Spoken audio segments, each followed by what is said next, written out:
Hi everyone, this is Kat the Herbal Prepper, and in this video I'm going to show you how to make a glycerite. And the example that I'm going to use to show you is a glycerite for an elderly cat that has a hyperthyroid. Now, when your thyroid is hyper, it's overactive, and the thyroid controls, that's the cat as you can see, the thyroid controls the metabolism. So the metabolism is just out of whack. You're eating excessively, drinking excessively, but yet losing weight. The heart rate is elevated, the blood pressure is elevated. We got to get it under control. So the first thing we're going to do is we're going to make a hawthorn berry decoction with 1 ounce of hawthorn berries to 16 ounces of water. We're going to let it simmer for 20 minutes, and that liquid is going to reduce by half. You'll end up with about 8 ounces of it in the end. The next thing that we're going to do while that's simmering is you're going to weigh out your herbs. You need 1 ounce of bugleweed, 1 ounce of valerian, and a ½ ounce each of motherwort and lemon balm. Now the bugleweed, as you can see there, you can order all of these online. The bugleweed is really the magic to all of this. This is what's going to get that thyroid under control, but we also have a couple of wonderful herbs, valerian root and lemon balm, to help calm the cat down, as well as hawthorn berry and motherwort to get the heart rate and blood pressure under control as well.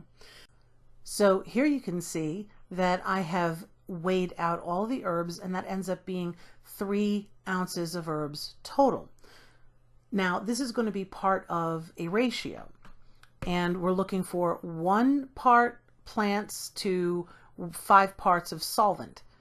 And what we have here are 3 ounces of herbs, so we're going to need 15 ounces of a solvent, and that solvent is going to be glycerin and water. The water is added because that'll help extract some of the water-soluble constituents, and glycerin because it's much better for a cat than alcohol. So here we have, that's the bugleweed right there, and over here we have the valerian root, and there isn't quite as much of it there by volume. Oh, that stinky stuff, let me tell you. But it's hard. It's part of the harder plant part, so it actually weighs a little bit more, so it takes up a little less volume. That right there is the motherwort, and that really is it really does impart a nice sense of calm, in addition to helping to regulate that heart rate and that blood pressure. And over here we have the lemon balm. It's a very pleasant tasting herb, and it really does help mitigate some of the anxiety that comes along with hyperthyroidism. Okay, so let's talk about glycerin now.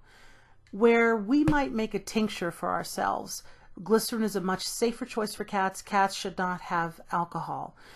Glycerin also will not spike their blood sugar, so this is a much safer, much more appropriate choice for a solvent than alcohol. You could also just make this into a tea, but you'd be making this so frequently and you'd be giving larger doses to it that the glycerite is just easier. Now, you're going to be making a solvent that is 60% glycerin and 40% water, and I've used the hawthorn decoction for the water portion. And the reason that you're doing this is you want to extract the water-soluble constituents, so you need some water, but water brings the potential of spoilage. And as you can see here, I filled this pint jar with my 3 ounces of herbs, and this has pretty much taken us to a little over 3/4 of the way full. So to keep a 1:5 ratio, the 3 ounces of dried herbs are going to require 15 ounces of solvent, and to keep the 60-40 ratio, that's going to be 9 ounces of glycerin and 6 ounces of hawthorn berry decoction. Don't ask me why I did this in 2 batches with making the solvent. I did it in 2 batches. I made a little extra work for myself, but well, it is what it is. So I'm pouring this first batch, that's about half of the solvent, into the mason jar. And when you do this, you need to mix this together so that the solvent gets to all of the leaves. You got to kind of mix this in so that it's coming in contact with all of your plant material, because if it's not coming in contact with it, then it's not going to be able to extract the therapeutic constituents from it. So it must come in contact with all of your herbs. Now, my favorite tool to use this, I don't know what the name of it is. It's this long flat thing here, not the spatula there, but the other thing that I have there. I really don't want to call it a thing, but it comes in the canning supplies. It came with my canning kit, and it's this flat thing that you use to run along the sides of your canning jars that allows the air to escape. And I find that to be the most useful thing for getting my herbs submerged and fully in contact and mixed with my solvents. So I've poured the solvent in, and I'm going to pick this up and I want to show you. You've got to get this mixed in, because you can see right through the glass right there where some of it, you see there's an air bubble that just came up. All of those herbs below that, they need to be stirred up a little bit and get that glycerin incorporated. Now this is going to take a little while, so I'm going to grab my handy dandy canning tool that we don't know exactly what the name is, and I'm going to work at this a little bit, and I'm going to get it all incorporated, and through the magic of video we're going to come back and see it all incorporated. So through the magic of video, I'm back, and I have added the rest of my solvent, and I just want to, go over why I use as much glycerin as I do and as much water as I do.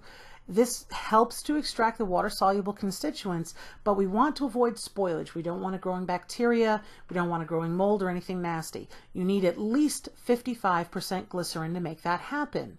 However, glycerin is a humectant. It absorbs moisture right out of the air. So if the jar has been open, if your bottle's been open, it might actually be 95% glycerin and 5% water, maybe 90% glycerin. So you want to avoid spoilage. So you can do 60% glycerin to be safe and 40% water. Often I'll bump it up to 70% glycerin if it's been a bottle that's been hanging around for a while and I just want to feel a little bit more secure that it's not going to spoil on me. Now you could just leave your glycerin on the counter to steep for 6 weeks, or you can add heat, and that's what we're going to do here.